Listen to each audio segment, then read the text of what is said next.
శ్రీశైలశృంగే వివిధప్రసంగే శేషాద్రిశృంగేపి సదా వసంతం. అంటే శ్రీశైల శిఖరాన్ని చూస్తే పునర్జన్మ కూడా ఉండదు అంటారు. శ్రీశైలంలో గర్భాలయంలో 6 అంగుళాల ఎత్తు 8 అంగుళాల వెడల్పు ఉన్న శివలింగమే మల్లికార్జున శివలింగం.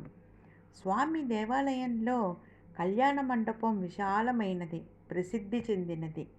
ఇక్కడ లోక కళ్యాణార్థం మల్లికార్జున భ్రమరాంబల కళ్యాణం నిత్యము జరుగుతుంది. పూర్వం చంద్రావతి అనే భక్తురాలు శ్రీపర్వతంపై తపస్సు చేసింది. పరమేశ్వరుడు ప్రత్యక్షమై వరం కోరుకోమన్నాడట. అంత ఆమె తాను అల్లిన మల్లెపూదండను శిరస్సున గంగలాగా ధరించమని పరమేశ్వరుని కోరిందట. అందుకు శివుడు అంగీకరించి మల్లెపూదండను శిరస్సుపై ధరించి ఆమె భక్తికి మెచ్చినానని, ఇకపై తాను మల్లికార్జునుడు అనే పేరుతో కొలువుంటానని చంద్రావతికి వరం ఇచ్చాడని ప్రశస్తి.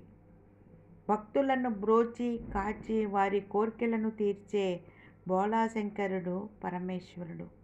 ఓం నమః శివాయ. అరుణాచల శివ.